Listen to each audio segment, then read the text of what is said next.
আমাদের বিল্ডিংয়ের name plate বসানোর পরের অবস্থা বর্তমানে এখন প্লাস্টার উপর নিচ সম্পূর্ণ শেষ। চিপিং প্লাস রঙের জন্য ঘষার কাজ চলতেছে, ভিতরে চিপিং এবং টাইলস লাগানোর জন্য ফ্লোর চিপিং করা হচ্ছে, আগলা মশলা তোলা হচ্ছে, প্লাস রং সিলার মেরে রাখার জন্য ওয়াল ঘষা হচ্ছে, প্লাস সিলিং সব বর্তমান অবস্থা। চিপিং করার পরে ওয়ালিটি হাত ঘষা শেষ, ওই পাশেরগুলো সব ঘষা সম্পূর্ণ।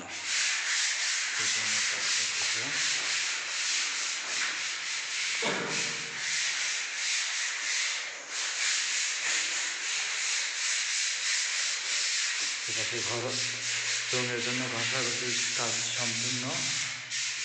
ঘষার পর অনেকটা রং সাদা হয়ে গেছে।